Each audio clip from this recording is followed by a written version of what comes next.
You're watching Inside Automotive with Jim Fitzpatrick.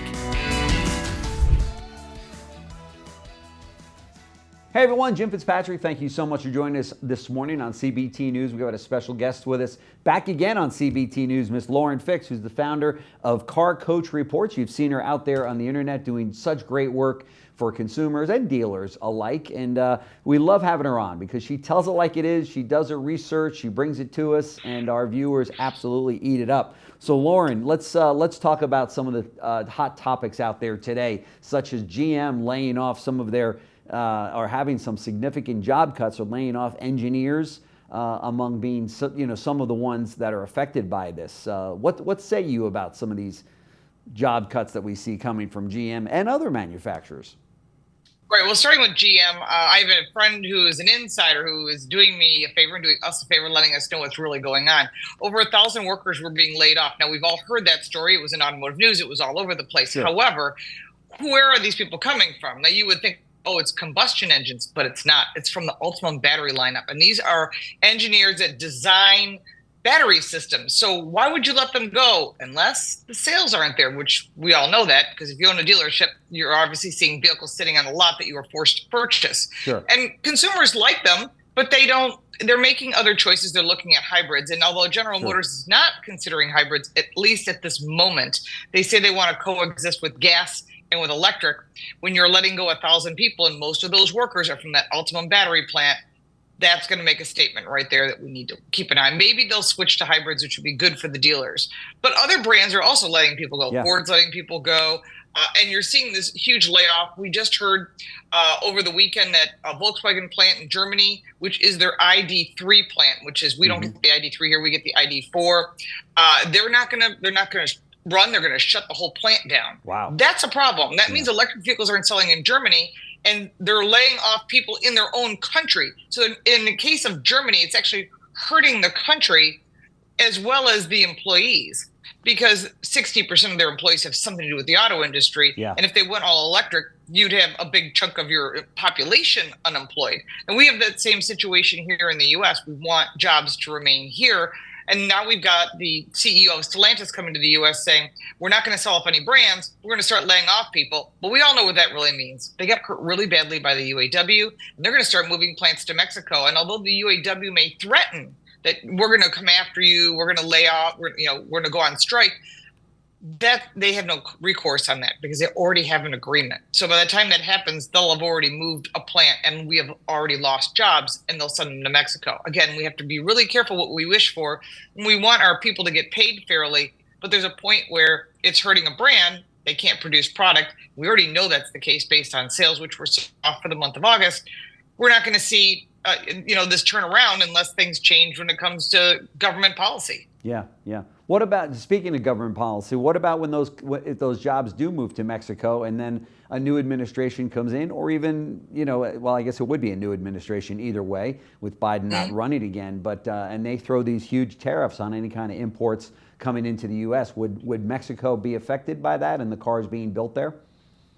Well, it would. Also, Canada has already placed a tariff.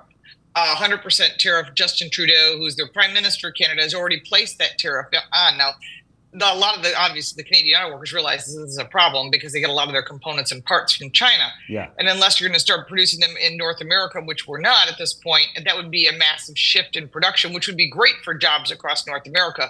But when it comes to Mexico, we've already got Chinese manufacturers such as BYD. A new one just came up today. They're called ROX, ROX. I haven't done any research into it yet, but they're popping up like crazy because there's hundreds of car manufacturers in China. If they start producing in Mexico, lower labor rates, lower cost. They produce all of the electric cars because they own all the materials as far as the batteries for them. And then you start looking at the chips and everything else. This is a problem because they could come into our country like they've done to Germany and destroy their auto industry. Now, I'm not saying not let the free market reign. I do like the free market to reign, but I also think it has to be a fair playing field at some point. If they come in and start offering cars at $10,000, we know they're not the quality of what we're producing, what we're getting here in the U.S. But every manufacturer is building here. I mean, Hyundai's got a new plant. Kia's got a new plant. BMW is building here. Mercedes building. They're all the imported brands essentially are building here. And the only domestics we have left are Ford and GM because Stellantis is owned by a company that's in Belgium. So again, if you want to keep the jobs here, you want to have a level playing field, there has to be a way to balance it out.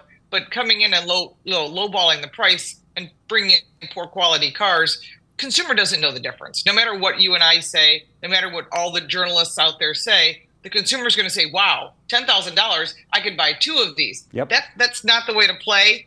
I'm not saying the free market should let people decide, but it could create a massive issue and an economic impact that's quite negative. That's right. That's right. Do you remember the Hugo days and the early days of Hyundai when they came out with the $59.95 car and everybody flocked to those cars and then realized, wow, what a piece of crap these things are, right? But to your point, they were brown paper bags. They were flying off the shelves, so to speak, because of the fact they were so cheap, right? I do remember that, yes. Yeah. And I know they tried it with Renault, came into this country with the same kind of thing. They all came with these low-dollar cars.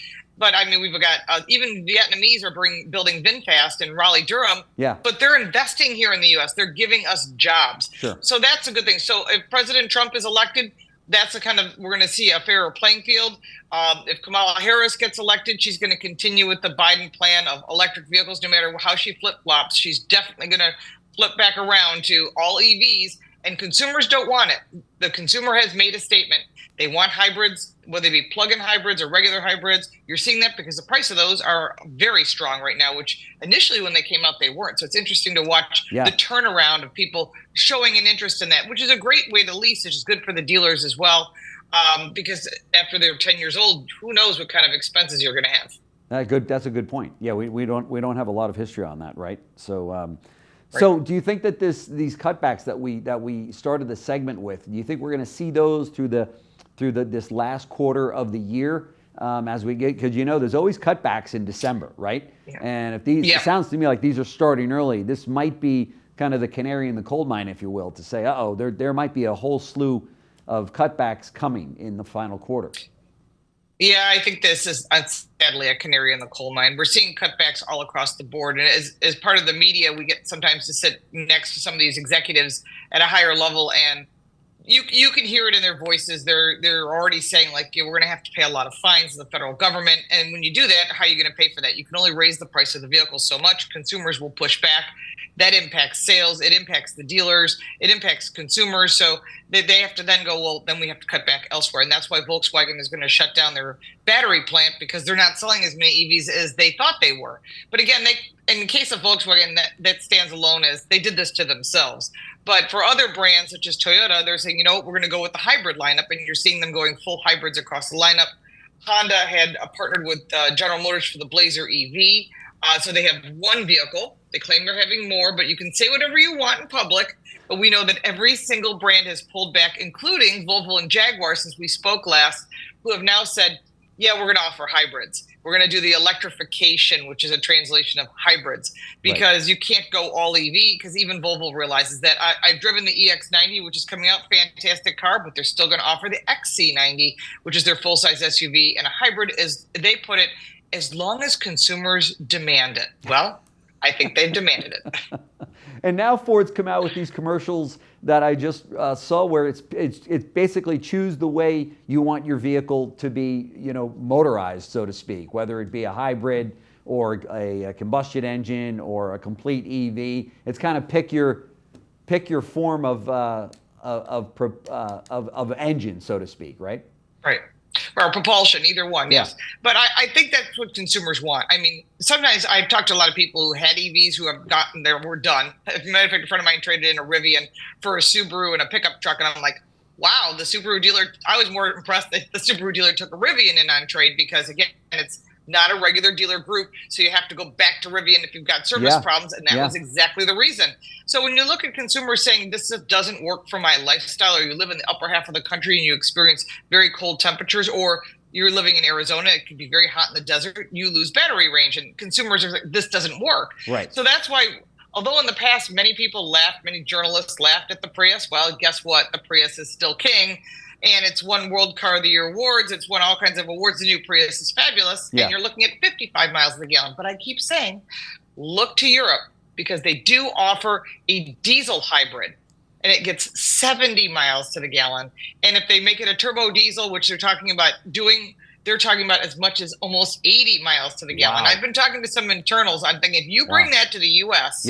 and you tell a consumer, I can get you 70 miles to the gallon, I'm in line personally. Yeah. Let's do it. No, I know. Yeah, especially when it makes a ton of sense. There's no question about it. With gas prices as high as they are right now, and I don't know that we're ever going to see them coming down, regardless of who occupies the Oval Office. It's just, I think we're now at a level that everybody's like, this is the deal. Yeah, I mean, it could be, but I'm saying. Well, Trump's going to drill. Yeah.